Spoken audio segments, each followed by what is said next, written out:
If you sold Bitcoin at $19,000 in 2017, feeling like a genius, then watched it hit over $100,000 in 2025 feeling like an idiot, congratulations, you're in the 90%. And here's the brutal part.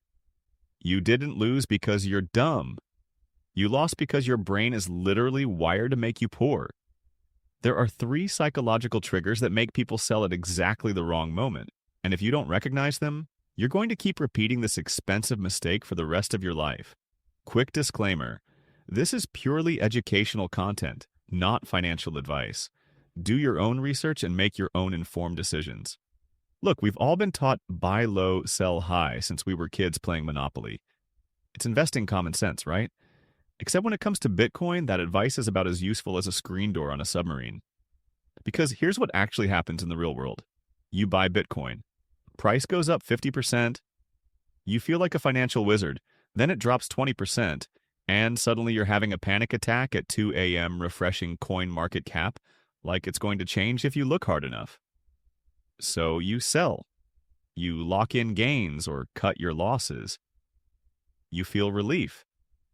Then 2 months later, Bitcoin rockets 300%, and you're on Reddit explaining to strangers why you're not crying? You just have something in your eye. Sound familiar? Yeah, we've all been there. But here's what nobody tells you about why this keeps happening. Let's talk about the first psychological trap: fear selling. Bitcoin drops 30% in a week, and your lizard brain goes into full meltdown mode, screaming, "Abandon ship!" This isn't you being weak, this is loss aversion, a psychological principle where losses hurt twice as much as gains feel good. Your brain is literally programmed to make you a terrible investor. But here's the plot twist. Every single Bitcoin bull market has had 30 to 50% corrections along the way. 2013? Had them. 2017? Had them. 2021? You guessed it, the people who panic sold during those dips. They missed the next 200 to 500% rally. The people who white-knuckled through the pain, they're the ones posting Lamborghini pictures on Twitter. But fear isn't the only thing making you poor. The second trigger is even more insidious. Welcome to FOMO selling, where you dump your Bitcoin because some random altcoin with a dog logo is pumping 40% in a day, and you're convinced you're missing the opportunity of a lifetime. This is opportunity cost anxiety on steroids. You're not selling because Bitcoin is failing. You're selling because that thing over there looks shinier and you have terminal fear of missing out. But let's check the scoreboard. 95% of altcoins from 2017 are either dead or down 90% plus. Meanwhile, Bitcoin is up over 1,000% since then. So, how'd that strategy work out? Chasing pumps is how retail investors lose money faster than a gambler at a rigged casino. Holding Bitcoin is how generational wealth gets built. And honestly, if you've ever sold Bitcoin to chase an altcoin that immediately dumped on you, drop the name in the comments. Let's create a memorial wall of shame together. We've all been there. But there's one more trigger that feels totally reasonable. And that's exactly what makes it so dangerous. This one's called life event selling.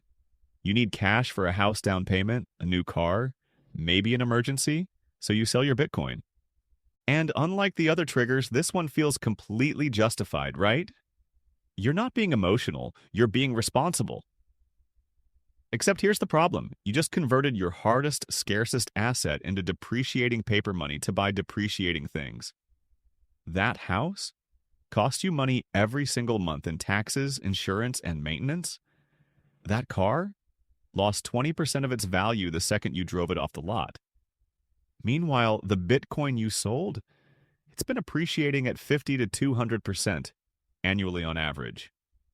You just traded your best performing asset for your worst performing needs. That's not practical. That's financial self-sabotage in a responsible looking disguise. So if these 3 triggers are destroying everyone's wealth, what's the solution? How do the smart 10% avoid this trap? Here's rule number 1. Never, and I mean never, sell Bitcoin for lifestyle upgrades, not for a nicer car, not for a bigger TV, Not for that vacation to Bali you saw on Instagram. Why? Because lifestyle expenses are infinite. There will always be something shinier to buy. If you start selling Bitcoin for lifestyle creep, you'll nickel and dime your stack to zero while Bitcoin goes parabolic without you. The smart 10% understands something crucial. Bitcoin isn't spending money. It's not even investment money. It's generational wealth storage that you leave the hell alone. But okay, if you can't sell for lifestyle, when can you sell? Rule number 2. Only sell for amounts that are genuinely, completely, undeniably life-changing. What's life-changing? That's personal, but here's the test. Would this amount transform your financial reality for the next 20 years? If the answer is, well, it would be nice to have, that's not life-changing. That's a lifestyle upgrade in disguise. Because check this math. If you sell Bitcoin at $100,000 to make $40,000 profit, and it goes to $200,000, you just cost yourself $140,000 in opportunity cost. But if you wait until Bitcoin hits $500,000 and sell for $440,000 profit, that's transformation money. That's worth it. The difference? One changes your life. The other just makes you slightly more comfortable while watching your friends get rich. But here's where it gets really interesting, because the smartest players don't sell at all.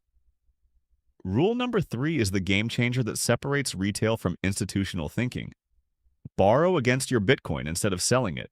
This is what MicroStrategy does. It's what the smart money does. They're not selling. They're using Bitcoin as collateral to borrow cash. Why? Because when you borrow, you get the liquidity you need without triggering capital gains taxes and without giving up your Bitcoin exposure. So when Bitcoin goes from $50,000 to $200,000, you still own it. You still benefit. You didn't sell at the wrong time because you never sold at all. And here's the kicker that makes this timely. 13 of the top 25 U.S. banks are actively building Bitcoin-backed loan products right now. This isn't fringe DeFi stuff anymore. This is mainstream finance. Now, I know what you're thinking. But what about the data? Is this just theory?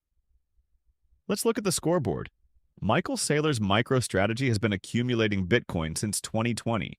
They've never sold a single sat. When they need liquidity, they borrow against it. Result: billions in gains while maintaining full exposure to upside. Meanwhile, the average retail investor? They're buying high, panic selling low, rebuying higher, panicking again. They're actively trading their way to losses while the smart money is passively holding their way to wealth. The pattern is undeniable. The people who sell are the people who lose. The people who hold, or better yet, borrow, are the people who build generational wealth. So here's what this all means for you right now. If you're holding Bitcoin right now, you're already ahead of 90% of people who haven't even figured out what it is yet. But if you want to join the smart 10%, you need to rewire your brain away from emotional decision-making. Never sell for lifestyle expenses that will drain your stack to zero. Only sell for genuinely life-changing amounts that transform your financial trajectory. And whenever possible, borrow instead of selling, so you never have to choose between liquidity and exposure. Because here's the truth, nobody wants to say out loud, the biggest mistake in Bitcoin isn't buying at the wrong time. It's selling at the wrong time. And now you know exactly how to avoid it. Look, if this video rewired how you think about holding versus selling, smash that subscribe button because I break down Bitcoin strategy without the moon boy hype every single week. And drop a comment. Which of these 3 triggers has cost you the most money? Fear selling, FOMO chasing, or life event selling? Because I guarantee someone in the comments has a story worse than yours and misery loves company. The difference between the 90% who lose and the 10% who win isn't intelligence or luck. It's recognizing these psychological triggers before they cost you a fortune. Your move.